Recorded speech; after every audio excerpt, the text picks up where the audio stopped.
आजच्या कार्यक्रमाचे जे आयोजक आहेत श्री दिलीप हरिभाऊ नगरकर हे ज्यांनी ही सगळी व्यवस्था केलेली आहे। आज ज्यांचा आपण सत्कार केला असे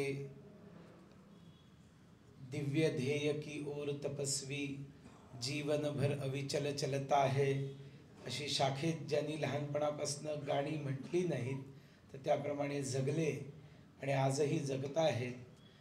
वयाच्या 75व्या वर्षी देखील 22 वर्षाच्या तरुणासारखे ॲक्टिव्ह असलेले आमचे सुरेशराव उर्फ नाना नाशिककरजी, मंचावर उपस्थित श्री मदन डांगीजी, बाळासाहेब पाटोळेजी, सूर्यकांत पाठकजी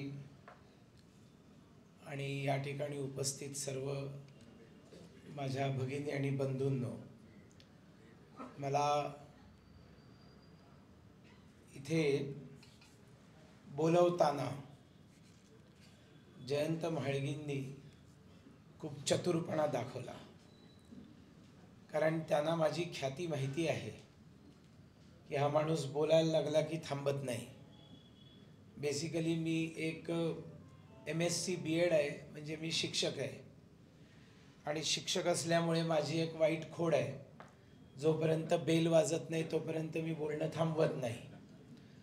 आणि म्हाळगी साहेब, तुम्ही काही इकडे बेल बिलची व्यवस्था केलेली नाही। राजकारणामध्ये असं तुम्हाला वाटतं की लोक टांग खेचतात, ते फक्त टांगच नाही खेचत, कुडता पण खेचतात। म्हणजे प्रत्येकाला बोलायचं असतं आणि माईक मिळाल्यावरती तो सोडायचा असतो याच्यावर विश्वास नाही, त्याच्यामुळे मग मंचावर बसलेले जे ते कुडताही खेचतात। माझ्या लगेच जवळ सूर्यकांतजी आहेत, ते अत्यंत सज्जन आहेत आणि ते असं काही करणार नाही त्याची मला खात्री आहे। आणि मग पूर्वांचलावरती माझी अनेक व्याख्यानं आपणही ऐकलेली असतील। माहितीच एवढी आहे की ती 2-2 अडीच तास चालायची, त्याच्यामुळे मग काही लोक समोरनं घड्याळ दाखवायचे की बाबा रे बघ जरा घड्याळाकडे लक्ष ठेव। एका रात्रीच्या व्याख्यानामध्ये पाठीमागे बसलेल्यांनी कॅलेंडर बाहेर काढून दाखवलं, ते व्याख्यान पुण्यामधलं होतं, this can happen only in Pune.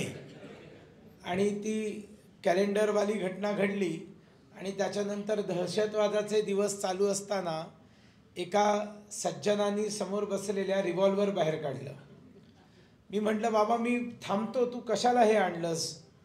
तर तो म्हणाला, हे तुमच्यासाठी मी आणलेलं नाही आहे, तुम्ही जे बोलायचं ते बोला, तुम्ही इकडनं निघून गेल्यानंतर तुम्हाला भाषणासाठी ज्यांनी बोलवलेलं आहे त्याच्यासाठी हे रिव्हॉल्वर मी आणलेलं आहे आणि मला इथे जयंतरावांनी बोलवलेलं आहे, त्याच्यामुळे त्यांची सुरक्षा ही माझी जबाबदारी जरी असली तरी हे सगळं जयंतरावांना ठाऊक आहे। याचं कारण पुणे मराठी ग्रंथसंग्रहालयामध्ये 11 मार्च 2012ला 2012चं व्याख्यान हे स्वामी विवेकानंदांवरती व्याख्यान कैलासवासी आपले पिता जे आहेत त्यांच्या नावानी जे व्याख्यान स्मृती व्याख्यान होतं रामभाऊ म्हाळगींच्या स्मृतीमध्ये, त्या व्याख्यानावर ते मंचावर बसलेले होते आणि मी व्याख्यान दिलं होतं। म्हणून त्यांनी काय चतुरता केली हा प्रश्न पडला ना तुम्हाला। त्यांनी विषय असा दिला की ज्या विषयाला मांडण्यामध्ये मला खूप त्रास घ्यावा लागणार आहे आणि मी फार वेळ त्याच्यावर बोलू शकणार नाही, हे त्यांनी एन्श्योर केलं। आणि हे त्यांनी सांगूनही टाकलं की हा माणूस कधी लोकप्रतिनिधी राहिलेला नाही आहे, त्याच्यामुळे लोकप्रतिनिधी कालचे, आजचे आणि उद्याचे हा विषय तुलनेने या माणसाला जड जाईल आणि त्याच्यामुळे थोडक्यात आटपेल। आणि आधीच उशिरा आलो आणि त्या उशिरा येण्याबद्दल मी सगळ्यांचा क्षमाप्रार्थी आहे, याचा कारण त्यांचा काही दोष नाही आहे। इकडे एक ब्राह्मण उद्योजकांचा एक दिवसभराचा मेळावा होता, तिथे मला त्यांनी विशेष अतिथी म्हणून बोलवलं आणि मग ते खूप लांबत गेला तो कार्यक्रम। आणि मग मी निघून जातो असं म्हटलं की लगेच मग ॲरोगंट आहेत असे लोकप्रतिनिधी नसले तरी राजकारण्यांवरती आरोप लगेच लागतात, म्हणून तिथे थांबावं लागलं। तर मी परवानगी घेतली मेसेज काढून की मी एक 6 वाजेपर्यंत येतो, पण तरी देखील आपल्या सगळ्यांची मी क्षमा मागतो. लोकप्रतिनिधी हा जो विषय आहे हा थोडक्यात पॉलिटिशियन जे निवडून येतात. आपण सगळे संघाचे स्वयंसेवक आहोत आणि आपल्याला सगळ्यात पहिली गोष्ट समजली पाहिजे ते म्हणजे सगळ्या खेळांचे नियम वेगळे असतात. एका खेळाचा नियम दुसऱ्या खेळाला लावता येत नाही. संघामध्ये कधी असं होत नाही की पुढचा संघचालक मी बनणार आहे आणि त्याच्यासाठी 4 लोकांमध्ये लॉबिंग कधी आपण करत नाही की हा कार्यवाह कसा बिलकुल काम करत नाही आहे आणि त्याच्यामुळे हा कार्यवाह बदलला पाहिजे. यासाठी प्रतिनिधी मंडळ घेऊन प्रांत प्रचारकांकडे जाणं वगैरे असलं काही संघामध्ये होत नसतं.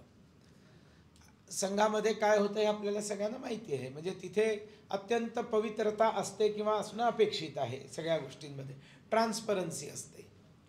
तो त्या क्षेत्राचा नियम आहे. किंवा पुढचे संघचालक कोण होणार ह्याच्यासाठी जनता वोटिंग करत नसते, स्वयंसेवकही मतदान करत नसतात. त्याच्यामुळे ते डायरेक्टली स्वयंसेवकांना किंवा जनतेला उत्तरदायी नसतात.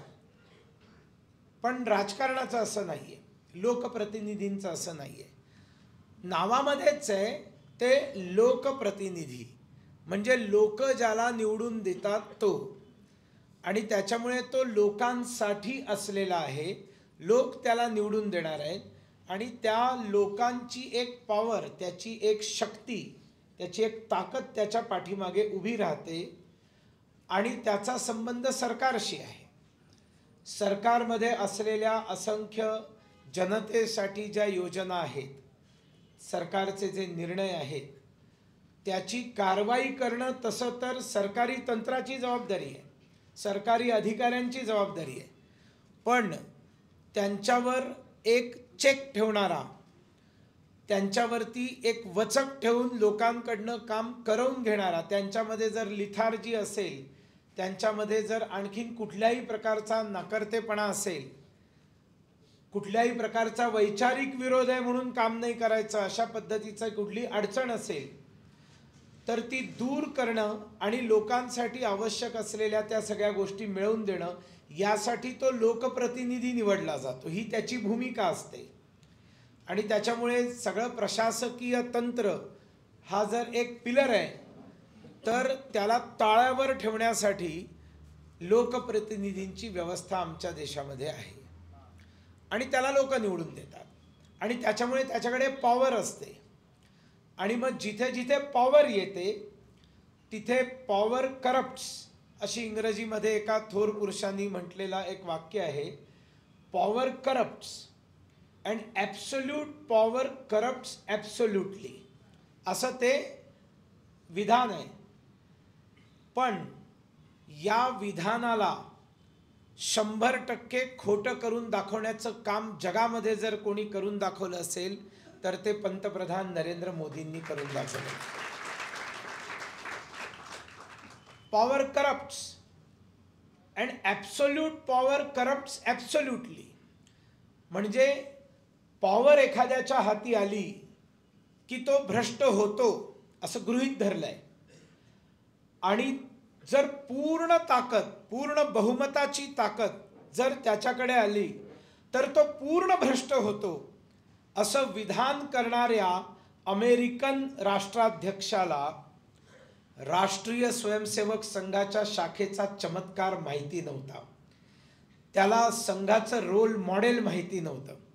त्याला संघाच्या दैनंदिन शाखेची ताकद माहिती नव्हती. माणूस घडवण्याचं जे एक स्टार्टअप, माणूस घडवण्याची जी एक आयडिया डॉक्टर केशव बैराम हेडगेवारांनी बनवली आणि त्याच्यातनं जी व्यक्तित्व या देशामध्ये निर्माण झाली, त्या व्यक्तित्वांमध्ये जरूर कैलासवासी रामभाऊ म्हाळगींसारखे एक व्यक्ती होते. आणि आज आपण छाती ठोकपणे सांगू शकतो की असा एक स्वयंसेवक पंतप्रधान नरेंद्र मोदी आहेत, जे याच संघाच्या शाखेमध्ये घडून मोठे झाले, ज्याच्यामधले आपण सगळे स्वयंसेवक आहात. पण हे लोकप्रतिनिधी म्हणजे काय फक्त एक नरेंद्र मोदी नाहीत ना. लोकप्रतिनिधी कसा असावा म्हणजे आपल्याला बरेच वेळेला कोणीतरी एखादा पश्चिमेकडनं आलेला मोटिवेशनल ट्रेनर्स असा जर एखादा ट्रेनर असेल आणि तो चांगल्या इंग्लिशमध्ये सांगून जातो, if you want to be a leader you should not get annoyed by people and people should not get annoyed by you, then you are a good leader, असं तो म्हटला की आपले सगळे युवा युवती टाळ्या मग त्याचं रील बिल टाकतील. पण जर कोणी सांगितलं की हे भगवान श्रीकृष्णांनी भगवद्गीतेमध्ये सांगितलेलं आहे, 5000 वर्षांपूर्वी सांगितलेलं आहे, यस्मान्नो द्विजते लोको लोकांनो द्विजते चयाः हर्षामर्ष भयोद्वेगैर मुक्तो य सचमे प्रियाः. भगवान कृष्णांनी स्वतःच्या भक्ताबद्दल सांगितलं की माझा भक्त हा कसा असतो, मला कुठला भक्त प्रिय आहे, तर जो लोकांपासनं कधी त्रासत नाही आणि जो लोकांना त्रास देत नाही, असा जो भक्त आहे, जो आनंद असेल दुःख असेल कुठल्याही भावनेमध्ये त्याचं वर्तन अगदी समान असतं. थोडक्यात स्थितप्रज्ञाची जी लक्षणं सांगितलेली आहेत त्याच्यामधलंच हे एक वाक्य आहे, त्याच्यामधलाच हा एक श्लोक आहे. पण त्या श्लोकामध्ये त्यांनी लोकप्रतिनिधीची व्याख्या केलेली आहे.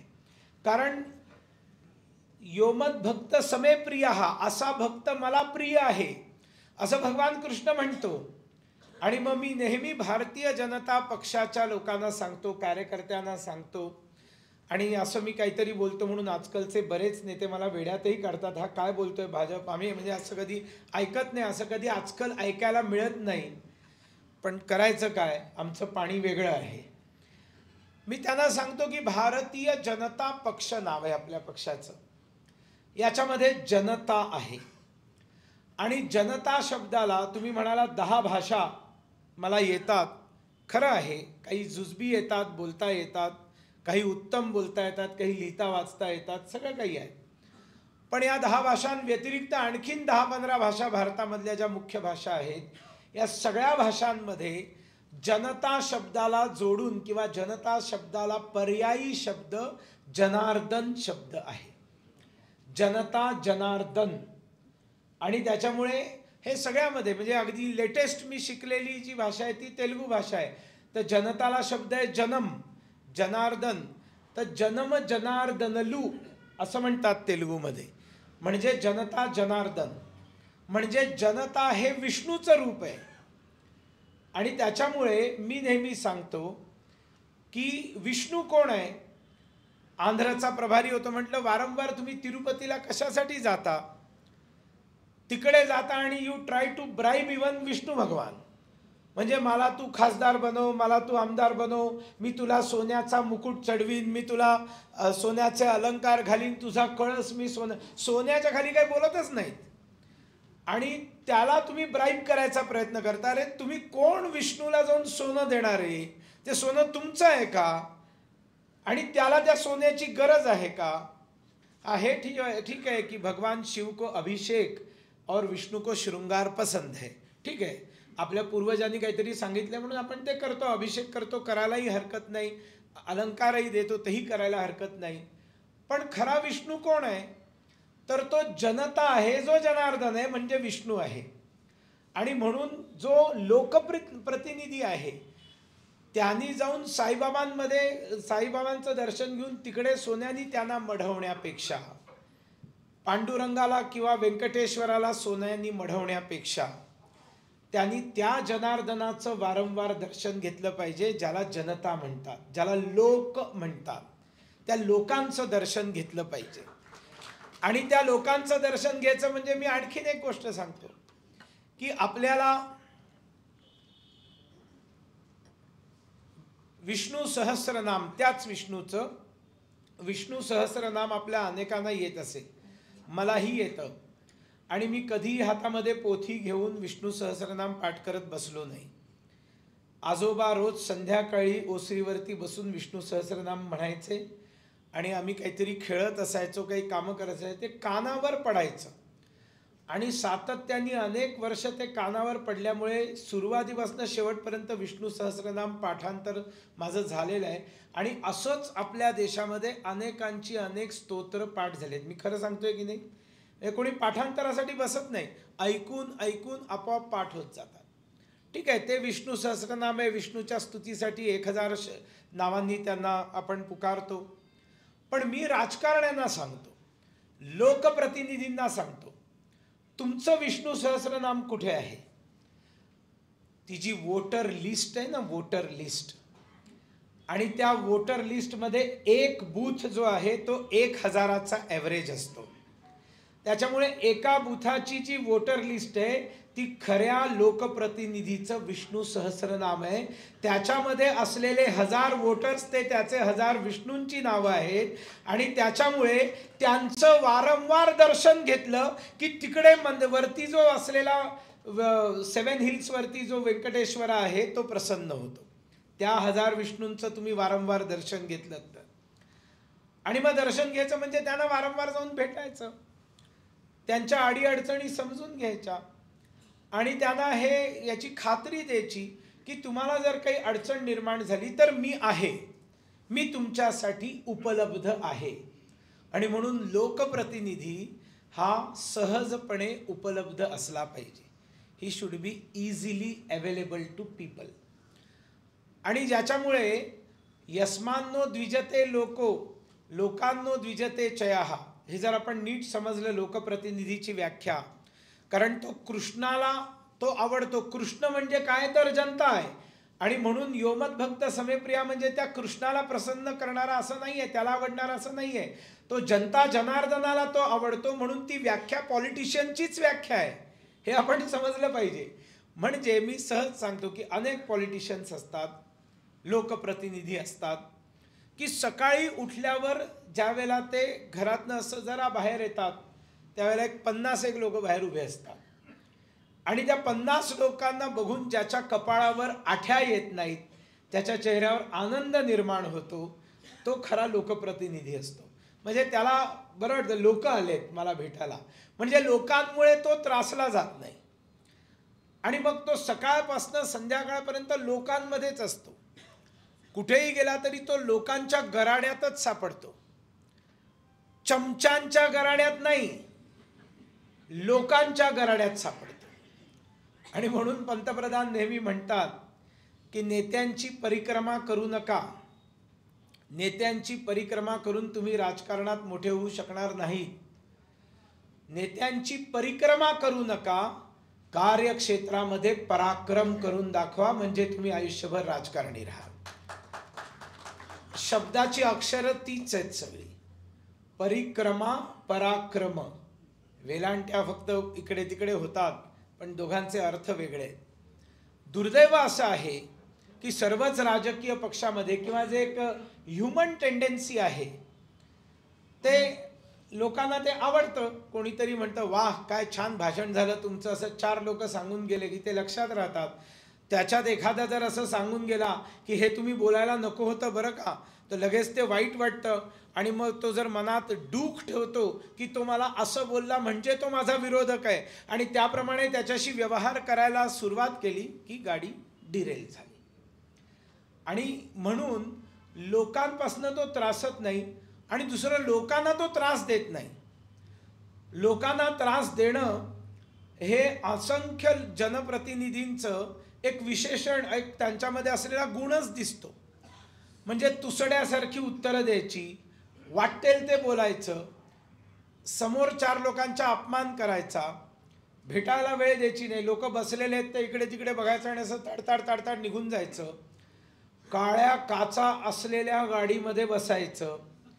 ज्याच्या गाडींच्या काचा काळ्या आहेत त्याचा राजकीय प्रवास उज्ज्वल होऊ शकत नाही, कारण तुम्ही आपला चेहरा दाखवत नाही लोकांना.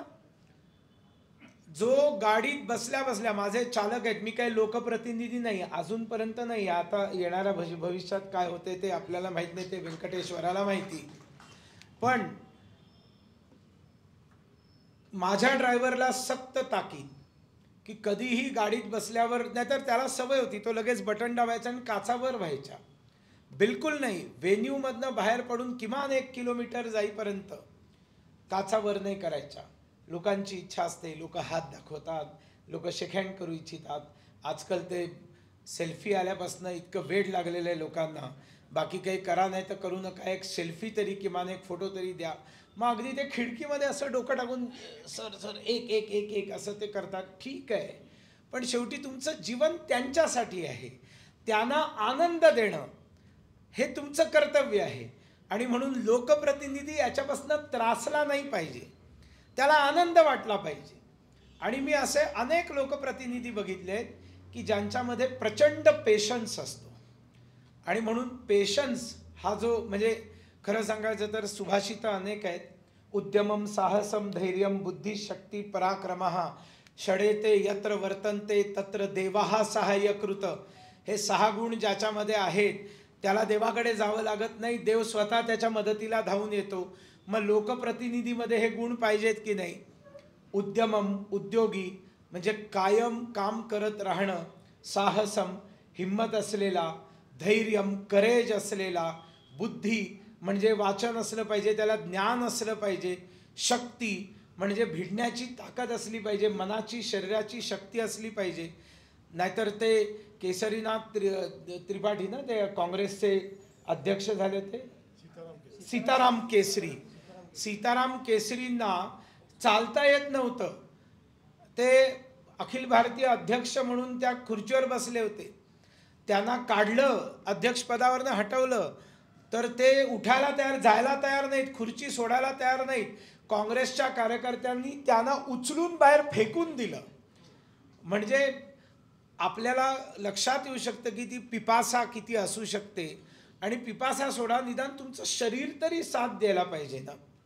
लोक पंतप्रधान नरेंद्र मोदींना म्हणतात की तुमच्यामध्ये ही ऊर्जा कुठनं येते, 4 तास तुम्ही काम करता, ते तेज कुठनं येतं? ते कानी कपाळी ओरडून ते योगा योगा योगा म्हणून सांगतायत. ते स्वतः योगाचं पालन करतायत, ते योग करतात, रोज करतात, प्राणायाम रोज करतात आणि मग सांगतात. त्याच्यामुळे त्याचा प्रभावही लोकांवर पडतो. म्हणजे शक्ती असली पाहिजे, ती मन बुद्धी शरीर आत्म्याची शक्ती असली पाहिजे. उद्यमम साहसम धैर्यम बुद्धी शक्ती आणि पराक्रम म्हणजे हे सगळं वापरून जनतेमध्ये जाऊन पराक्रम करणं. मग तो जर विरोधी पक्षामधला लोकनेता असेल तर आंदोलनांच्या माध्यमातनं वेळ पडल्यास, म्हणजे आज ममता बॅनर्जी आपण पाहतो किती क्रूर आहे आणि किती वाईट पद्धतीने बंगाल चालवते आणि तिला उखाडून फेकलंच पाहिजे. पण 15 वर्ष जवळजवळ होत येतील, 2-3 वर्षांनी 15 वर्ष पूर्ण होतील. पश्चिम बंगालची जनता तिला कशी टिकवू नये याचं कारण तिने 20 वर्ष जनतेसाठी संघर्ष केलेला आहे. 20 वर्ष जनतेसाठी संघर्ष केलेला आहे. एकदा तर कम्युनिस्ट पार्टीच्या नेत्यांनी तिला ते जे मंत्रालय आहे त्याच्यामध्ये ती काही आंदोलन किंवा भांडायला गेली होती. भांडकुदळ तर ती आहेच, ते तुम्हाला वेगळं सांगण्याची गरज नाही. पण ती विरोधी पक्ष नेता म्हणून भांडायला गेली होती. तर तिच्या केसाला धरून फरफटत कम्युनिस्टांनी बाहेर ओढून आणलं आणि तिला रस्त्यावर फेकून दिलं. केसाला धरून तिला फरफटत आणलं, पण तिने हिंमत नाही सोडली. एकदा तिच्यावरती इतका भयंकर अटॅक झाला की तिचं डोकं फुटलं. म्हणजे ती वरती हात लावून परत आलेली आहे. म्हणजे संघर्ष केला आहे जनतेसाठी. जनतेसाठी विरोधी पक्षनेता म्हणून संघर्ष करावा लागतो. आणि म्हणून त्रिपुरामध्ये असेल की ज्यावेळेला मला ते शून्यामधनं पक्षाला उभं करायचं होतं, युवकांना नेता बनवायचं होतं, त्यावेळेला त्यांना मी सांगायचो की तुम्ही छान छोकी कपडे घालून तुम्ही नेते बनणार नाहीत. जोपर्यंत तुमच्या कपड्यांना मळ लागणार नाही, जोपर्यंत तुमचे कपडे घामाने भिजणार नाहीत, जोपर्यंत ते फाटणार नाहीत, जोपर्यंत तुमच्या डोक्यातलं किंवा शरीरातलं कुठलं तरी रक्त त्याच्यावर सांडणार नाही, तुम्ही जननेता बनू शकणार नाही आणि तुम्ही आपलं सरकार खेचून आणणार नाही. आणि त्याच्यामुळे विरोधी पक्षामध्ये असलेले जे नेते आहेत त्यांना संघर्ष करावा लागतो. त्या लोकप्रतिनिधीला संघर्ष करावा लागतो. कारण सत्ताधारी पक्ष त्याचं ऐकत नाही, त्याच्याकडनं काम होऊ देत नाही. त्याच्याकडनं जर काम व्हायला लागलं तर पुढच्या वेळेला सरकार जाण्याची शक्यता असते. त्याच्यामुळे एक सूड घेण्याची प्रवृत्ती किंवा एकदम कठोर विरोध करण्याची प्रवृत्ती सत्ताधारी पक्षामध्ये असते आणि म्हणून तो लोकप्रतिनिधी जो विरोधी पक्षाचा आहे त्याला संघर्ष करावा लागतो. आणि नुसतं लोकप्रतिनिधी फक्त राजकारणात असतात असं नाही. राम जन्मभूमीचं केवढं तेजस्वी आंदोलन लढलं गेलं. त्या आंदोलनाच्या सगळेजण धन्यवाद देतात नरेंद्र मोदींना, त्यांच्यामुळे राम मंदिर बनलं याच्यामध्ये दुमत नाही. त्याचं श्रेयही त्यांना आहे, त्याच्याबद्दल त्यांचं अभिनंदन देखील आहे. पण आपण अशोकजी सिंघलांना विसरून चालणार नाही. त्यांनी जे संपूर्ण राम मंदिराच्या आंदोलनाचं नेतृत्व केलं, त्यांनी लोकांचं नेतृत्व केलं. भले ते राजकारणात नव्हते, पण एका आंदोलनाचं भारताच्या स्वातंत्र्य लढ्यानंतर 2 तेजस्वी आंदोलनं आपल्या देशामध्ये लढली गेली. एक ज्याला तुम्ही लोकतंत्र सेनानी म्हणून सत्कार करता ते आणीबाणीच्या वेळेला लढलेलं आंदोलन जनतेनी या देशामध्ये घटनेच्या आणि लोकशाहीच्या रक्षणासाठी हजारो लोक जेलमध्ये गेले, खस्ता खाल्ल्या, ते एक आंदोलन. आणि दुसरं राम जन्मस्थानावर भव्य राम मंदिर बनवण्यासाठी झालेलं आंदोलन म्हणजे राम जन्मभूमीचं आंदोलन. त्या आंदोलनाचं नेतृत्व करणाऱ्या अशोकजी सिंघलांचं 30 ऑक्टोबर 1990 पहिल्या कारसेवेला अयोध्येच्या मातीमध्ये रक्त सांडलेलं आहे. त्यांच्या डोक्यावर पोलिसांची पहिली लाठी पडली, त्यांचं डोकं फुटलं, त्याच्यातनं घळाघळा रक्त व्हायला लागलं. त्यांनी एका छोट्याशा पंचानी ती जखम दाबून धरली आणि ती दाबून धरलेली जखम असताना देखील त्यांच्या संपूर्ण कुडत्यावरती रक्त पडलेलं हे आपण सगळ्यांनी पाहिलेलं आहे, सगळ्यांनी पाहिलेलं आहे. म्हणजे फक्त लोकप्रतिनिधी राजकारणातला असं नाही, कोणाचाही लोकप्रतिनिधी असेल, त्याला जर हक्कांसाठी लढायचं असेल, त्याला जर जनतेच्या प्रश्नांसाठी लढायचं आहे, कुठल्याही प्रश्नासाठी लढायचं आहे, त्याला संघर्ष अटळ आहे. घरामध्ये बसून, एअर कंडिशन्ड कार्यालयांमध्ये बसून, एअर कंडिशन कारमधनं फिरून, कडक कोरे कोरे कपडे घालून जन आंदोलन उभं केलं जाऊ शकत नाही. त्याच्यासाठी खूप मार खावा लागतो, खस्ता खाव्या लागतात आणि सगळ्यांना सोबत घेऊन आंदोलन उभं करावं लागतं. भारतीय जनता पार्टीच्या देशभराच्या कार्यकर्त्यांचा जो DNA आहे हा विरोधी पक्षाचा DNA आणि आम्ही दशकं फक्त जिंदाबाद मुर्दाबाद आणि प्रस्थापितांच्या विरोधात आंदोलनच करत आलो. मध्ये एक थोडासा सुखाचा काळ मिळाला ज्यावेळेला अटलजी पंतप्रधान झाले आणि त्याच्यानंतर पुन्हा 10 वर्ष आपल्याला आंदोलनच करावी लागली जी आपण 50 वर्ष करत आलो होतो. आणि त्याच्यानंतर मोदीजी आल्यानंतर, अनेक राज्यांमध्ये आपली सरकारं आल्यानंतर, तिकडच्या पंचायती, जिल्हा पंचायती, महानगरपालिका, नगरपालिकांमध्ये देखील आपली सरकारं आल्यानंतर आपल्या कार्यकर्त्यांना हे कळूच शकलं नाही की आता आपली भूमिका बदललेली आहे. आणि ती भूमिका काय आहे तर तो लोकप्रतिनिधी जो रुलिंग पार्टीचा आहे त्याला कोणाविरुद्ध आंदोलन करायचं आहे, तो कोणाविरुद्ध रस्त्यावर जाऊन कपडे फाडून घेईल, रक्त सांडेल किंवा मारामारी करेल, आंदोलन करेल. स्वतःच्या पक्षाच्या सरकारची समजा चूक जरी झालेली असली तरी तो बोलू शकत नाही, कारण मग ते अनुशासनहीनता होते. अंतर्गत बैठकीत बोलता येऊ शकतं, पण म्हणून जो लोकप्रतिनिधी रुलिंग पार्टीचा असतो, सत्ता पक्षाचा असतो, त्याचा गुण कुठला असला पाहिजे तर तो अभ्यासू असला. अभ्यासू तर दोन्ही असले पाहिजेत. अभ्यासूला तर काही त्याच्यातनं एस्केप नाही. पण माझ्या पक्षाचं सरकार आहे, खास करून नरेंद्र मोदींसारखं सरकार आहे. काँग्रेसची सरकार असताना कसले डोंबल्याचे अभ्यास करणार, ते काय भ्रष्टाचार झाले याचा अभ्यास करणार असं नाही. त्यांनी काही योजना आणल्या नाही असं नाही, अगदीच काही केलं नाही असं म्हणायला काही फार वाव नाही. पण जे मोदींनी केलं आहे त्याचा व्हॉल्यूम जर बघितला तर अद्भुत आहे, अकल्पनीय आहे आणि प्रचंड आहे, प्रचंड आहे. म्हणजे अनेक वेळेला मला असं वाटतं की या मोदी सरकारला माहीत नाही आहे त्यांनी अजून किती कामं केलेली आहेत. आणि मोदीजी कायम तुम्ही जर बघितलं तर प्रो इन्कम्बन्सीवरती परत निवडून येणं हा एक नवीन पायंडा हा मोदींनी या देशात घातला. नाहीतर ते काय स्वयंसेवक आहेत ना, त्याच्यामुळे टाळ्या वाजवायचं जरा फार मुश्किलीनेच टाळ्या बाहेर पडतात त्यांच्याकडनं. तर ती अनुशासन पर्व नाही, ते वेगळं होतं. तर त्याच्यामुळे आपल्या सरकारने केलेल्या योजना काय आहेत त्याचा अभ्यास करणं आणि त्या लोकांपर्यंत पोचवणं हे सत्ता पक्षाच्या लोकप्रतिनिधींचं काम असतं. आणि म्हणून मोदी पंतप्रधान झाल्यानंतर भारतीय जनता पक्षाच्या लोकप्रतिनिधींची जबाबदारी कितीतरी पटींनी वाढलेली आहे. आपल्या सगळ्या तळागाळातल्या कार्यकर्त्यांपासून नेत्यांपर्यंत सगळ्यांना आपली कार्यशैली बदलण्याची आवश्यकता आहे. कारण आपण कायम विरोधातच काम केलं ना. आता आपल्याला पॉझिटिव्ह काम करायचं. निगेटिव्ह काम करणं राजकारणात खूप सोपं असतं, कारण तुम्हाला नुसते आरोप लावायचे असतात, तुम्हाला रिस्पॉन्सिबिलिटी घ्यायचीच नसते. रिस्पॉन्सिबल जे आहेत त्यांच्या विरोधात तुम्हाला भांडायचं असतं आणि ते खूप सोपं आहे. पण रिस्पॉन्सिबिलिटी आल्यानंतर ती निभावणं हे कर्मकठीण काम आहे. आणि त्याच्यानंतर तुम्ही विरोधी पक्षात असताना खूप शिव्या घालू शकता, सरकारी अधिकाऱ्यांना शिव्या घालू शकता किंवा रुलिंग पार्टीच्या लोकांना शिव्या घालू शकता. तुम्ही सत्ता पक्षात आल्यानंतर आपल्या पक्षाला तर शिव्या घालूच शकत नाही, पण सरकारी अधिकारी आमचं ऐकत नाहीत हे लॉजिक देऊन तुम्ही मोकळे होऊ शकत नाही. त्याच्यामुळे तुम्हाला त्यांच्याकडनं काम करवून घ्यावंच लागेल.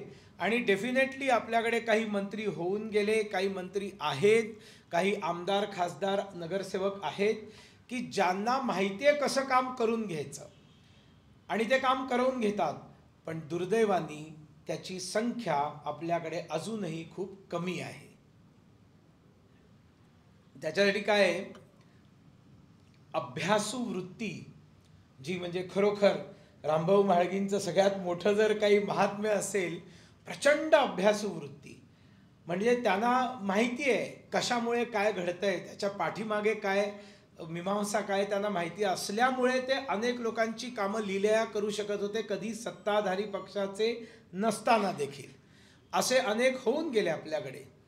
पण आज सत्ता असूनही आपण पाहतो की अभ्यासू वृत्ती कमी पडते. आणि मोदी खूप नाराज होतात. म्हणजे ते वारंवार कार्यकर्त्यांना सांगत असतात की मी कुठलीही योजना तुम्हाला सांगितली तर तुम्ही ती एक्सप्लेन करू शकाल का, तुम्ही ते लोकांना सांगू शकाल का. म्हणजे अगदी स्वनिधी योजना म्हटली, मोदीजींनी चालू केली कोविडच्या काळामध्ये. काय स्वनिधी योजना, आपल्यापैकी अनेकांनी ती ऐकली देखील नसेल, मला खात्री आहे. तुम्हाला कुठलाही व्यवसाय चालू करायचा असेल, रस्त्यावर बसणाऱ्या भाजी विकणाऱ्या बाईपासनं जे अगदी छोटा उद्योग ज्याला चालू करायचा आहे त्याला 10,000 रुपयाचं लोन मोदी सरकार कुठल्याही प्रकारच्या सिक्युरिटी शिवाय देतं. बिझनेस चालू करायचं, घे 10,000 रुपये, काम कर. तो बिझनेस चालू केल्यानंतर, त्या भांडवलाच्या आधारावर बिझनेस चालू केल्यानंतर त्याच्यातनं पैसे कमवून जर ते पैसे परत केले तर त्याला पुढचं 20,000 रुपयाचं लोन मिळतं विदाऊट सिक्युरिटी. मग ते 20,000चं लोन घेऊन आपला थोडासा हे, तुम्ही मोठ्या व्यवसायांची चिंता करू नका. एक भाजी विकणारी महिला आहे, तिला 10,000 रुपये पुरेसे आहेत सगळे आपलं जे काही तिला लागतं त्याच्यासाठी. 20,000 मिळाल्यानंतर ते जर चुकते केले तर पुढचं लोन 50,000चं मिळतं. आणि हे सगळं मिळत असताना त्यांची जी क्रेडिबिलिटी आहे, त्यांनी जे काम करून दाखवलं आहे त्याच्या आधारावर आणखीन अनेक योजनांचे ते दावेदार बनू शकतात, लाभार्थी बनू शकतात. पण हे आपल्याला माहिती नाही ना. कितीतरी गोष्टी आहेत आपल्याला माहिती नाही. म्हणून पंतप्रधान नरेंद्र मोदींनी टेक्नॉलॉजीचा उपयोग करायला सुरुवात केली आणि त्यांनी सगळ्यांना सांगितलं की तुम्ही नमो ॲप डाउनलोड करा. आणि आपण सगळ्यांनी केलं पाहिजे. आपण स्वयंसेवक आहोत आणि मला माहिती आहे की आपल्या सगळ्यांना पाहिजे मोदी पुन्हा पंतप्रधान झाले पाहिजे. ते नुसतं फिर एक बार 400 पार वगैरे म्हणून होणार नाही. ज्यांचं मन संतुष्ट नाही आहे, ज्यांच्या मनात शंका आहेत, त्यांच्या शंकांचं समाधान केलं पाहिजे, लोकप्रतिनिधींनी केलं पाहिजे. आणि ज्यांना ज्यांना मोदी पुन्हा यावेत असं वाटतं त्या प्रत्येकाने आपल्याला लोकप्रतिनिधी समजून येणारे 100 दिवस काम केलं पाहिजे. आणि त्याच्यामध्ये एका ॲपमध्ये या सगळ्या योजनांची माहिती इत्थंभूत तुम्हाला माहिती मिळेल, एका डॅशबोर्ड सारखी मिळेल. म्हणजे आपण म्हणतो की उज्ज्वला सिलेंडर दिले, पण ते आजच्या दिवसाला किती झाले. रेग्युलर ती टॅली बदलत असते. जशी लोकसंख्या तुम्ही जर गुगल करून पाहिली तर ती लोकसंख्या वाढते, तो मीटर फिरत असतो. बिलकुल मोदी सरकारने केलेल्या कामांचे जे आकडे आहेत, अपडेटेड आकडे तुम्हाला रोजच्या रोज मिळत असतात. काहींचे आकडे 7 दिवसांमध्ये मिळतात, पण मिळतात. पण आजच्या घडीला जे लोकप्रतिनिधी आहेत त्यांनी अभ्यास तर केला पाहिजे.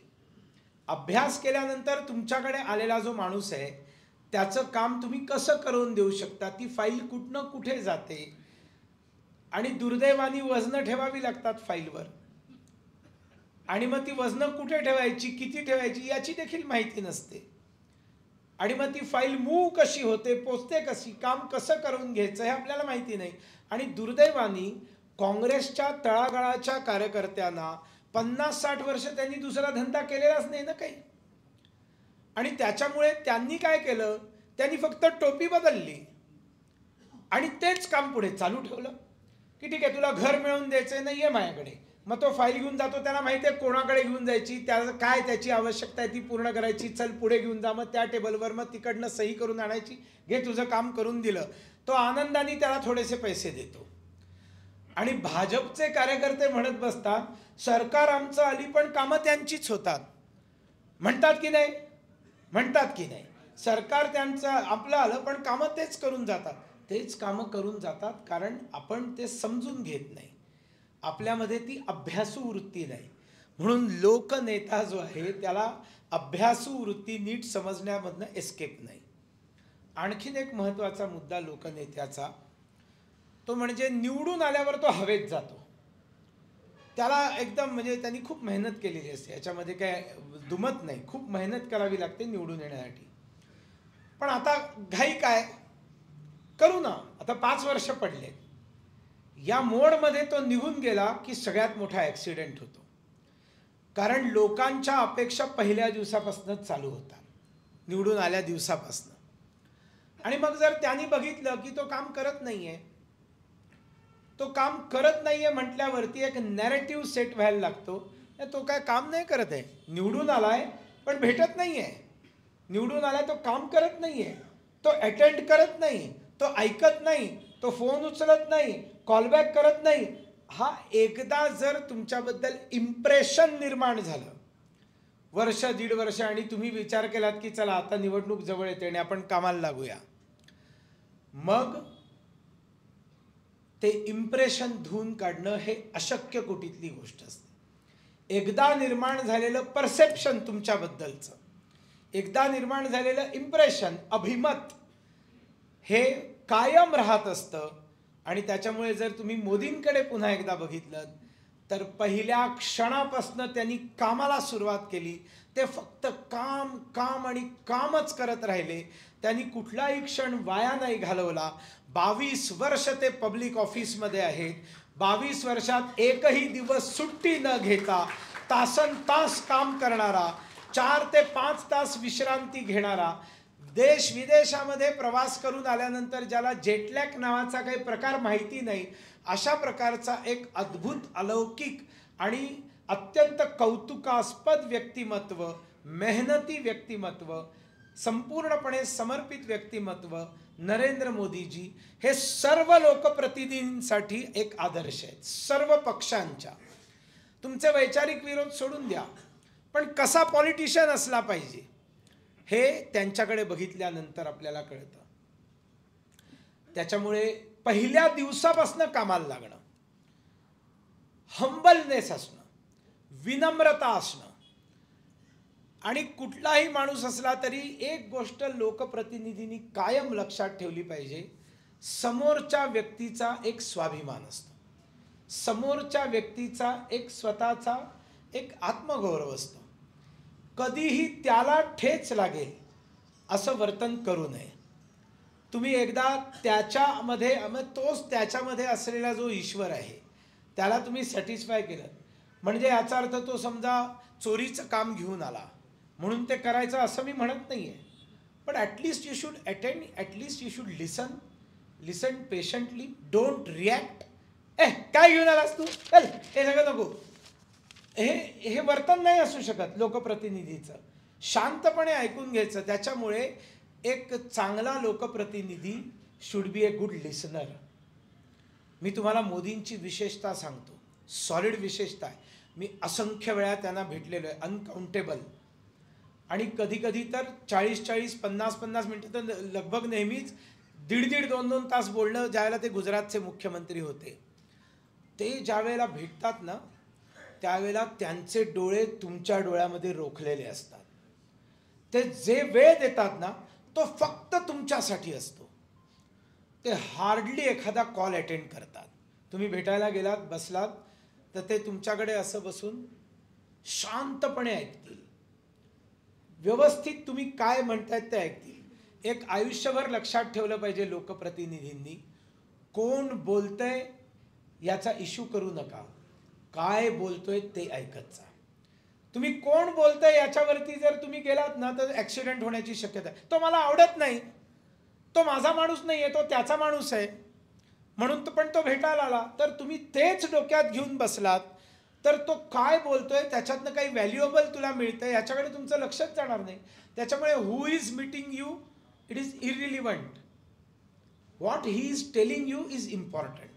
मग त्याच्यामध्ये तुम्ही निरक्षीर विवेक करा, त्यात काही अडचण नाही. मोदीजी तुमच्या दिलेल्या वेळेला फक्त तुमचे असतात. मी असं कधीही पाहिलं नाही बरं. मी अनेक पॉलिटिशियन मोठे मोठे आम्ही कुठे बाहेर जाऊन काँग्रेसच्या पॉलिटिशियन बरोबर बसलो, पण आपलेच अनेक पॉलिटिशियन असतात ना, बसलेले असतो समोर आणि मागे टी व्ही चालू असतो आणि त्यांचं अर्ध लक्ष त्या टी व्हीकडे असतं. हां हां अच्छा, हां हां हां अच्छा, हां हां. म्हणजे ते तुमच्याबरोबर नसतात. आणि त्यावेळेला तुमच्या लक्षात येतं की हा सिरियस नाही आहे मी जे सांगतोय त्याच्याबद्दल. तो चुकीचं इम्प्रेशन कॅरी करून बाहेर जातो. लोकप्रतिनिधी भेटेल, तू भले 5 मिनिट भेट, पण पूर्ण वेळ त्याला भेट. तिथे दुसरं व्यवधान नसलं पाहिजे. नाहीतर आजकाल ते एक भयंकर प्रकरण आहे ते मोबाईल नावाचं. नाहीतर ते टी व्हीचीही जरूरत नाही, ते व्हॉट्सअपच्या चॅटवर लक्ष. भेटायला आलेला आहे माणूस कोणीतरी, तो व्हॉट्सअपच्या चॅटवर लक्ष आणि त्याच्यावरती आपली उत्तरं पाठवणं, म्हणजे समोरचा वेळ काढून आलेला आहे. हे तर सोडून द्या. 4 लोक हॉटेलमध्ये भेटायला एकत्र 1 तासासाठी येतात आणि 45 मिनटं बाकी 4 लोकांशी मोबाईलवर बोलत असतात. एक उठून बोलायला जातो, तोपर्यंत तो परत येतो, दुसरा उठून बोलायला जातो. म्हणजे ते सगळं एक गप्पा मारायचा. तर खरं तर मोबाईल स्विच ऑफ करून जर तासभर बसलात तर ती चांगली बैठक होते, नाही तर काय अर्थ नाही.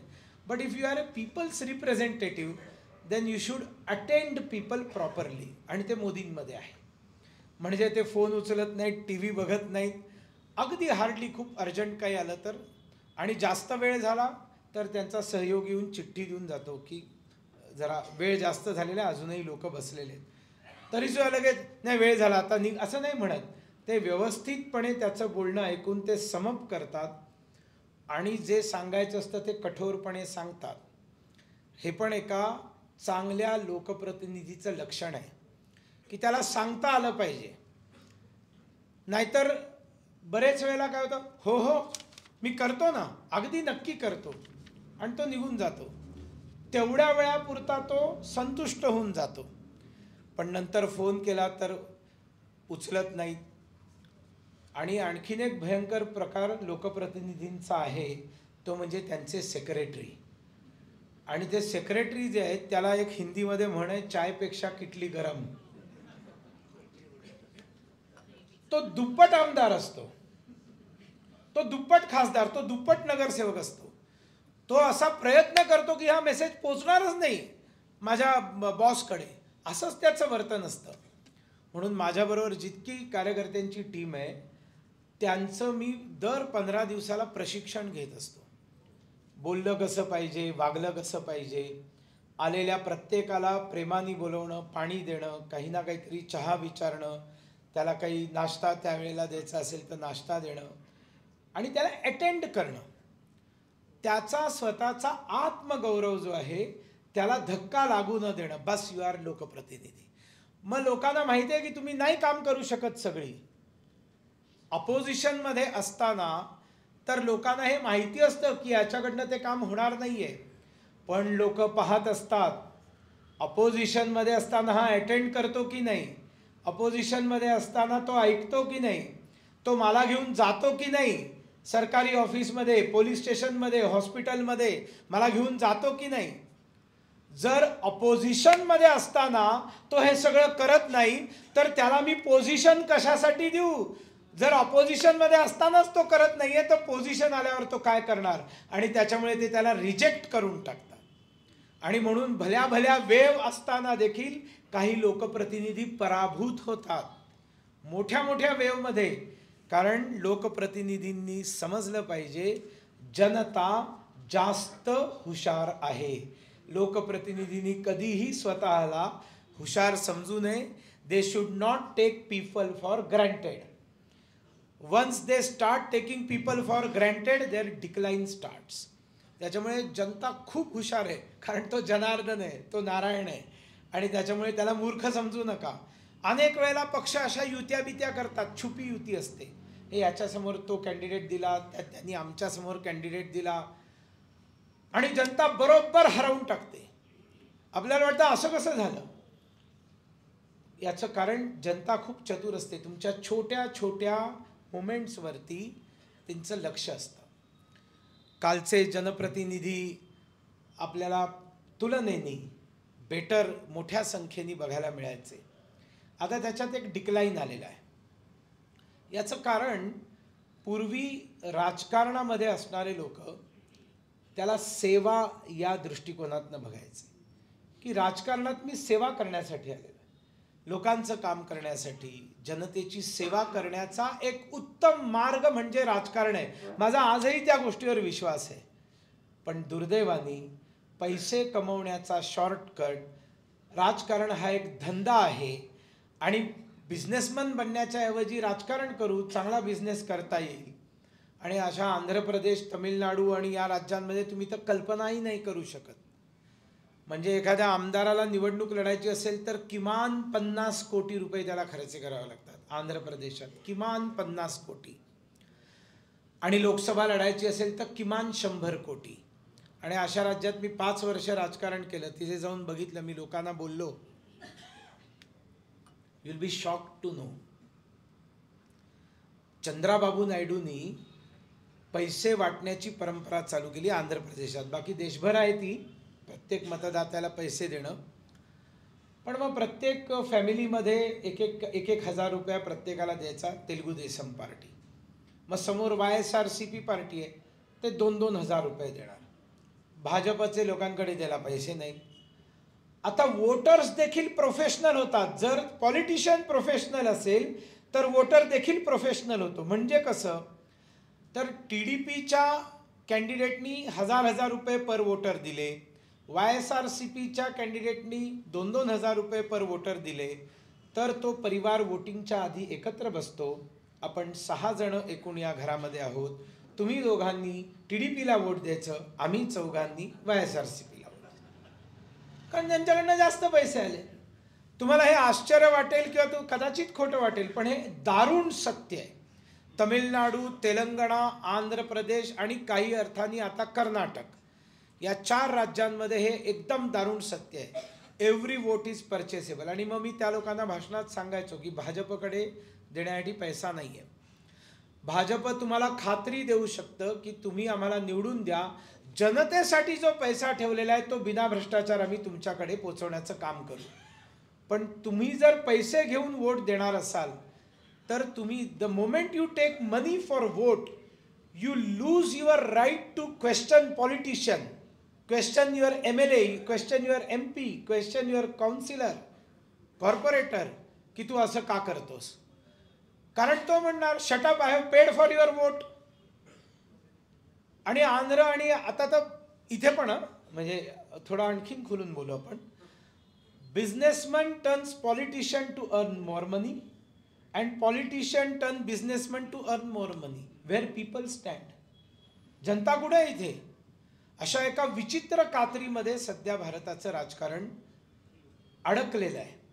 आणि खरं सांगायचं प्रामाणिकपणे तर त्याच्यावरती उत्तर आज तरी फक्त भारतीय जनता पक्ष आहे. मी हे मान्य करतो की आमच्याकडे सगळं अलबेल नाही, पण जर तुम्ही पक्षांची तुलना केलीत तर definitely you will find good number of good politicians, लोकप्रतिनिधी आणि नेते हे भाजपमध्ये आजही तुम्हाला मिळतात. याचं कारण त्यांना एक स्ट्रॉंग बॅकग्राऊंड राष्ट्रीय स्वयंसेवक संघाच्या संस्कारांची आहे. त्यांचा तो पीळ निर्माण झालेला आहे. तो जो पीळ निर्माण झाला आहे ना, की घासले गेलेले आहेत, त्यांच्या सगळे स्वभावांचे कंगोरे घासले गेलेले आहेत.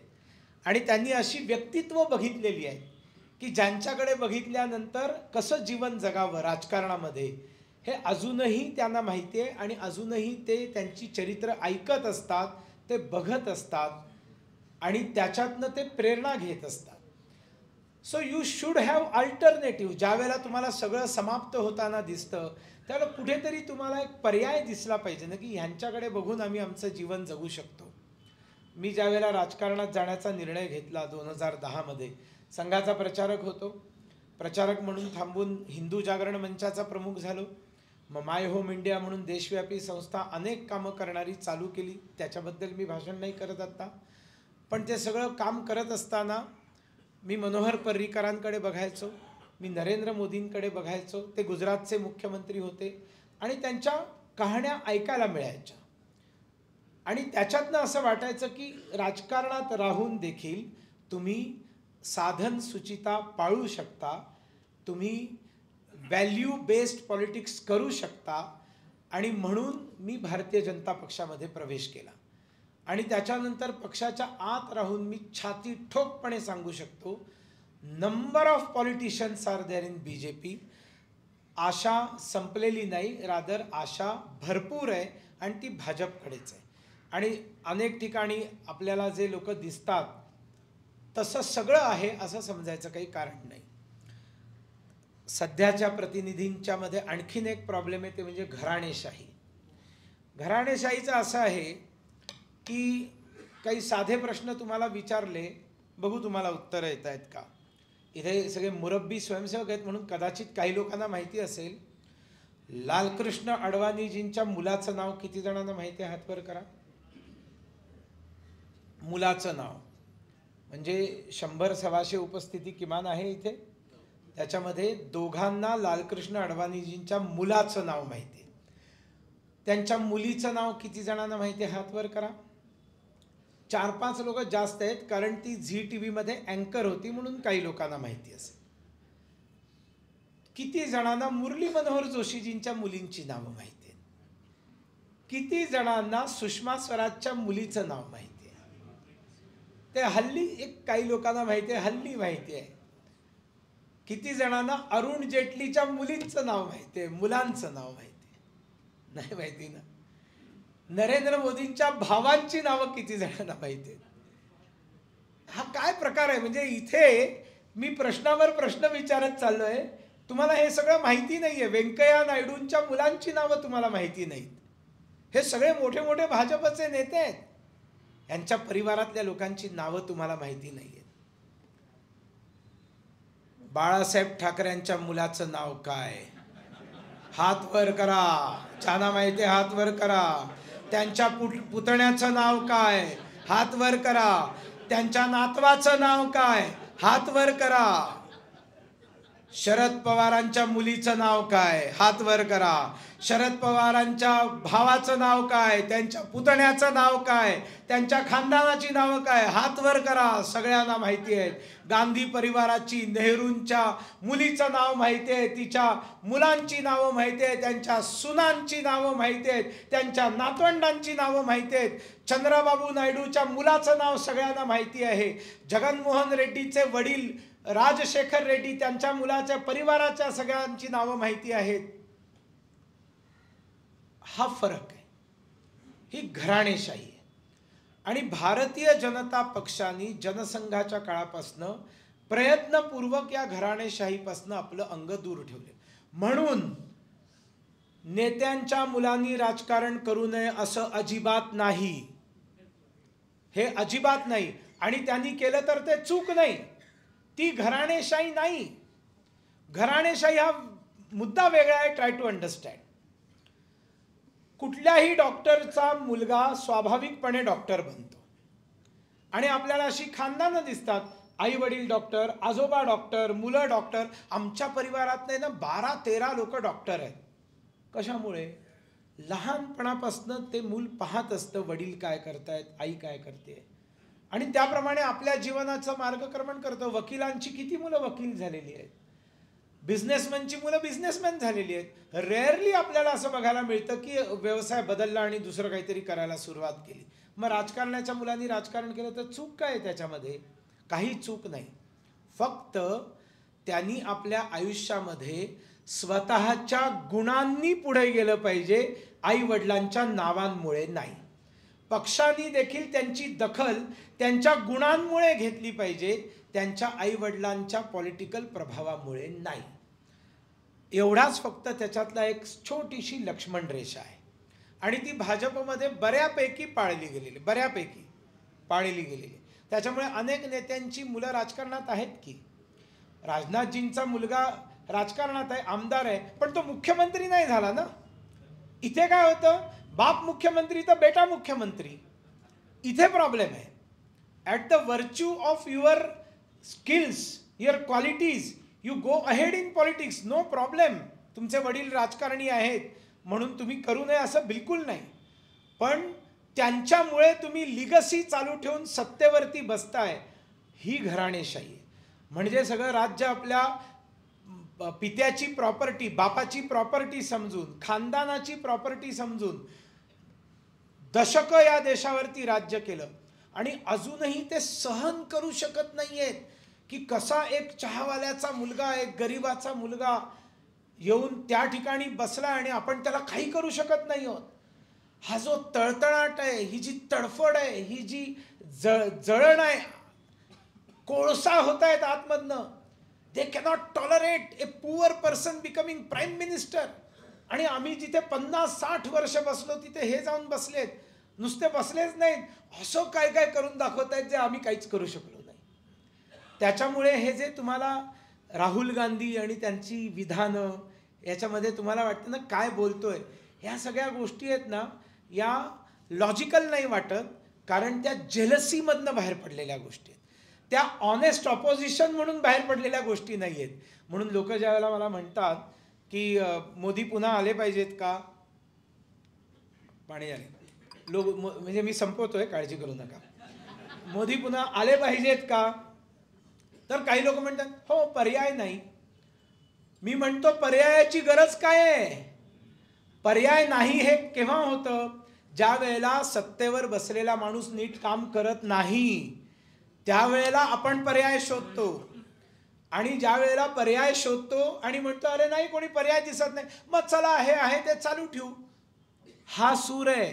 म्हणून कधीही म्हणू नका की पर्याय नाही. पर्यायाची आवश्यकता नाहीये, पर्यायाची आवश्यकता नाहीये. मग पर्यायाची आवश्यकता कुठे आहे? नीट ऐका आणि समजण्याचा प्रयत्न करा. आज या देशामध्ये ऑपोजिशन मध्ये चांगल्या पर्यायाची आवश्यकता आहे. Today this country needs a good and constructive opposition. There should be an alternate to opposition in this country, not to ruling party. Ruling party is performing excellently. पर्यायाची गरज नाही, ऑपोजिशन मध्ये पर्याय पाहिजे. काय हे पर्याय? हे असे तडफडणारे, जळणारे असे पर्याय असू शकत नाहीत. दुर्दैवानी कन्स्ट्रक्टिव्ह ऑपोजिशन नाही आणि त्या ऑपोजिशनची या देशाला प्रतीक्षा आहे. आणि त्याच्यामुळे ते जेव्हा येईल तेव्हा येईल. तोपर्यंत केंद्रामध्ये मोदी सरकारला कुठेही धोका नाही. पण म्हणून गाफील राहण्याचं काही कारण नाही. आपण आपलं कर्तव्य पार पाडलं पाहिजे. आपण बघा, समृद्धी महामार्ग बनलेला आहे, सुंदर महामार्ग आहे आणि त्या महामार्गावरती गाड्या भरघाव धावत आहेत. समोरनं गाडी येणार नाही आहे. ॲक्सिडेंट्स होतात की नाही? ॲक्सिडेंट्स होतात ना. वाटेत अचानक कुठलं तरी कुत्रं किंवा एखादा प्राणी आडवा येऊ शकतो. ड्रायव्हिंग करणाऱ्याला हळूच डुलकी लागू शकते. अचानक काहीतरी दगड किंवा खिळे आल्यामुळे टायर बर्स्ट होऊ शकतं, बाजूनी चाललेल्या गाडीला एखादा धक्का लागू शकतो. अनेक गोष्टींमुळे समोरनं गाडी येत नसताना देखील ॲक्सिडेंट होऊ शकतो. म्हणून समृद्धी महामार्गावर गाडी चालवतोय म्हणून गाफील राहायचं असं तर नाही ना. सध्या भारतीय जनता पार्टीची गाडी ही समृद्धी महामार्गावर चाललेली आहे. तो समृद्धी देशाची समृद्धी आहे आणि त्या महामार्गावर चाललेल्या गाडीनी गाफील राहायचं नाही आहे, पाळत ठेवली पाहिजे. डोळ्यामध्ये तेल घालून सगळ्यांनी कामं केली पाहिजेत मोदी पुन्हा येण्यासाठी.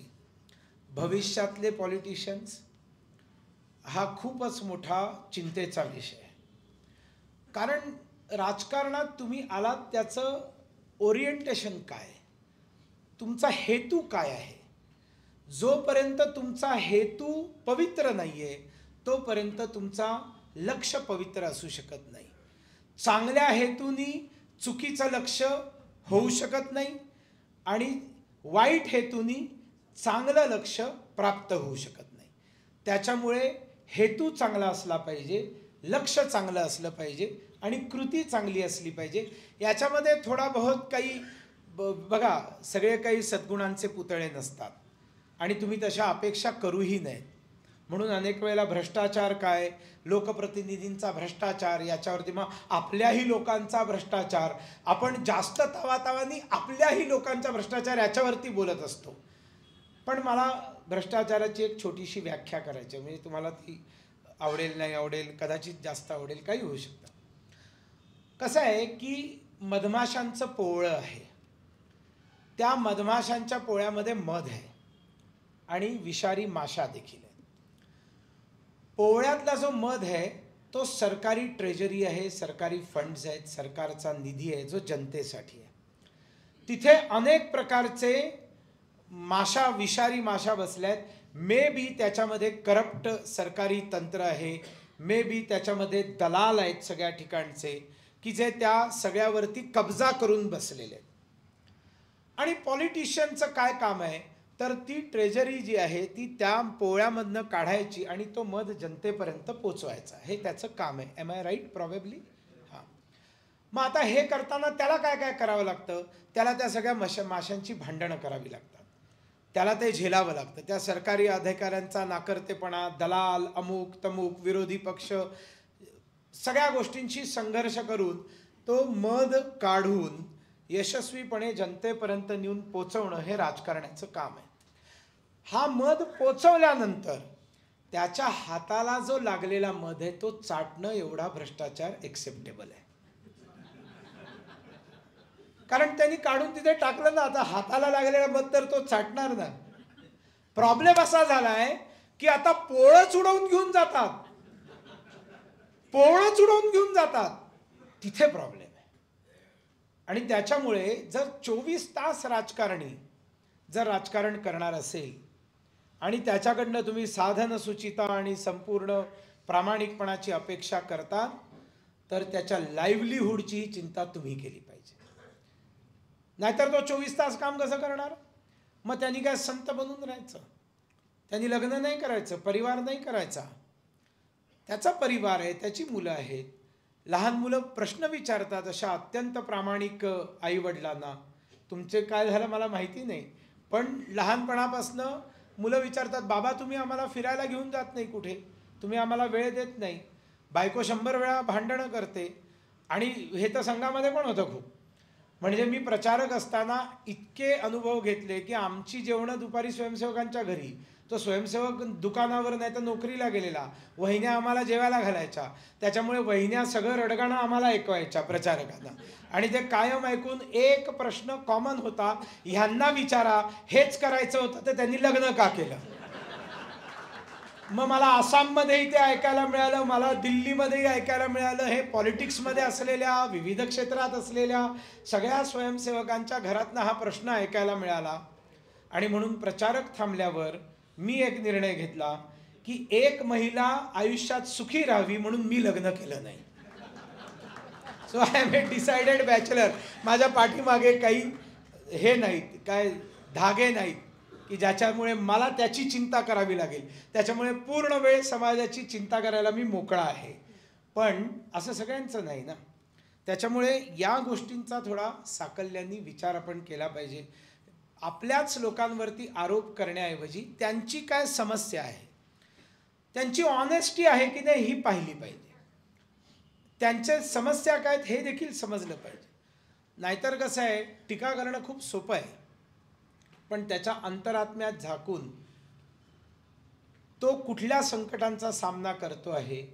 आणि काँग्रेसने एका अशा प्रकारचं राजकारण या देशामध्ये उभं केलेलं आहे की त्याच्यासमोर तुम्ही जर सचोटीचं राजकारण करायला उभे राहिलात तर तुम्ही इरिलिव्हंट होऊन जाल. आणि त्याच्यामुळे त्यांच्या शस्त्रांना त्यांच्याच शस्त्रांनी लढावं लागतं. राजकारणात तर लढावंच लागतं. म्हणून अनेकांच्या मनात प्रश्न असेल की हे अजित पवार वगैरे हे सगळं काय आहे. तर आज हे बघा ना की ज्यांनी गद्दारी केली त्याची पार्टी तोडली ना आपण, त्याची पार्टी आपण तोडली, त्याला धडा शिकवला. ज्या शरद पवारांनी आयुष्यभर जातीपातीचं राजकारण केलं, ज्या शरद पवारांनी आयुष्यभर हिंदुत्वाच्या विरोधात राजकारण केलं, अट्टल फेल्युअर पॉलिटिशियन आहे. कोण आणि कोणत्या आधारावर म्हणता हा सक्सेसफुल पॉलिटिशियन आहे मला आजपर्यंत कोणी समजावू शकत नाही. न धड पूर्ण मुख्यमंत्री राहू शकला, महाराष्ट्राचा झेंडा पंतप्रधान बनणार म्हणून इथे खूप वारी निर्माण केली, कधी पंतप्रधान नाही होऊ शकला, सगळे निर्णय आयुष्यातले चुकत गेले, पण तरी देखील सक्सेसफुल पॉलिटिशियन. आश्चर्य आहे. बारामती सोडून काही डेव्हलप नाही केलं त्यांनी. आता अशा शरद पवारांनी जो सूड घेतलाय राष्ट्रीय स्वयंसेवक संघावरती, जो सूड घेतलाय भारतीय जनता पार्टीवरती, ज्या पद्धतीचा व्यवहार त्याचा भाजपच्या बरोबर राहिलाय, त्या शरद पवारांची पार्टी उभी तोडण्याचं काम केलं. याचं देखील सुख थोडंसं भोगा ना. आणि तुम्ही तिथे असताना जे चारी हातांनी कमवू शकत होतात ते इथे असताना चारी हातांनी कमवता येईल का? ते हात मोदींच्या राज्यात शिल्लक राहणार नाहीत. त्याच्यामुळे प्रत्येक खेळाचे जसे नियम असतात तसे प्रत्येक घराचे नियम असतात. सून नवी नवीन आली, आमच्या माहेरी असं होतं, आमच्या माहेरी असं होतं, असं जर ती म्हणायला लागली तर it causes lot of disturbance. मग एक दिवशी सासू म्हणते ठीक आहे जा मग तुझ्याच माहेरी जाऊन बस. त्याच्यामुळे तिला इथे आल्यानंतर इकडचे नियम एक्सेप्ट करावे लागतात. असंख्य लोक, हिमंत बिश्व शर्मा तो भाजपमध्ये येण्यापूर्वी ते कसे होते आणि आज ते काय आहेत, हा त्यांच्यात बदल आहे. हा बदल सगळ्यांमध्ये झालेला आहे. कोणामध्ये 90% झाला आहे, कोणामध्ये 9% झाला आहे. पण निदान पूर्वी जे वर्स्ट होते तेवढे वर्स्ट इथे राहून ते नाही करू शकत ना. तिथे गेल्यावर ते म्हणणार राम खोटा आहे, तिथे गेल्यावर ते म्हणणार राम काल्पनिक आहे, तिथे गेल्यावर ते म्हणणार ती रामाची जन्मभूमी नाहीच, आणि इथे आल्यावरती काय म्हणणार, जय श्रीराम, जय जय श्रीराम. तर म्हणावं लागलं ना जय श्रीराम, म्हणावं लागलं ना जय श्रीराम. ॲप्रिशिएट दॅट आणि गिव्ह सम टाइम. थोडा वेळ द्या ना त्यांना. त्यांना म्हणजे कोणाला? आलेल्यांना वेळ द्या नाही मी म्हणत आहे, ज्यांनी आणलंय त्यांना वेळ द्या, थोडासा वेळ द्या, थोडासा वेळ द्या. म्हणून हे जे प्रश्न तुम्ही निर्माण करता ना, त्यांना मी नेहमी सांगतो साईबाबाची भक्ती करा. का? कारण साईबाबांनी 2 मंत्र दिलेले आहेत, एक श्रद्धा आणि सबुरी. Keep faith on your leadership. Modi शहांवर विश्वास ठेवा. Keep faith in our leadership.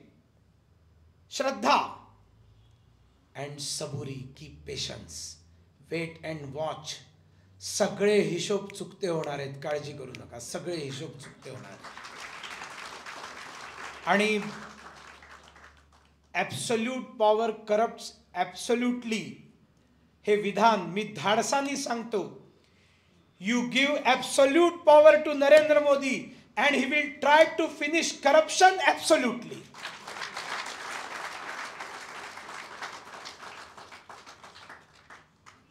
हे झालं पाहिजे या देशामध्ये. आणि अशा प्रकारचे राजकीय पुढारी आपल्याला मिळतील याचा आपण प्रयत्न करू. आणि राजकारण घाणेरडं आहे, राजकारण घाणेरडं आहे असं म्हणून चालणार नाही. तिथे गेलं पाहिजे. जॉईन पॉलिटिक्स, राजकारणात या, जबाबदारी घेऊन काम करा. आणि बाहेर बसून तुम्ही ज्या गोष्टींवर टीका करता त्या गोष्टी राजकारणात येऊन करून दाखवा. फिर आटे चावल का दाम आपको पता चलेगा. आणि म्हणून राजकारणात येऊन काम करा. आणि खास करून माझं महिलांना म्हणणं आहे, आपल्याला म्हणणं आहे, आपल्या घरामध्ये मुली आहेत, आपल्या घरी सुना आहेत, आपल्या घरी बहिणी आहेत, आपल्या पत्न्या आहेत, त्यांना राजकारणात यायला सांगा. नरेंद्र मोदींनी 1/3 जागा लोकसभेच्या या महिलांसाठी आरक्षित केल्या आहेत. 2029च्या लोकसभेत तुम्ही बघाल की ज्या वेळेला संपूर्ण लोकसभेचं चित्र बदलेल, 800-900च्या घरामध्ये खासदारांची संख्या जाईल, त्यावेळेला 250 पर्यंत महिला खासदार असतील. या पुण्याच्या 3 लोकसभा बनतील आणि मग ते लॉटरीमध्ये रिझर्वेशनमध्ये एखादी किंवा 2 जागा सुद्धा महिलांच्या येऊ शकते. मग खासदार बनणार कोण? आणि जर महिलांनी येऊन सक्रियपणे राजकारण केलं नाही तर मग माझ्या बायकोला करा, मग तेच चालू होईल.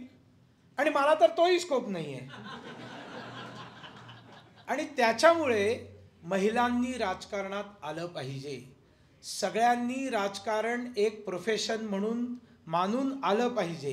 पण त्याचं ओरिएंटेशन हे पैसा कमवणं असू शकत नाही, भ्रष्टाचार करणं असू शकत नाही. मला पॉवर पाहिजे म्हणून तिथे असं नाही. ती पॉवर कशासाठी? तर ती पॉवर जनता जनार्दनासाठी. आणि म्हणून चंपक तुझमें 3 गुण, रूप रंग और बास, लेकिन तुझमें एक कमी के भवर न आवे पास. चाफ्यासारख्या अत्यंत सुंदर फुलाकडे भवरा येत नाही. त्याच्यामध्ये रूप आहे, त्याच्यामध्ये रंग आहे, त्याच्यामध्ये सुगंध आहे, पण त्याच्यामध्ये मध नाही आहे, त्याच्यामध्ये नेक्टर नाही आहे, त्याच्यामध्ये शहद नाही है उसमें.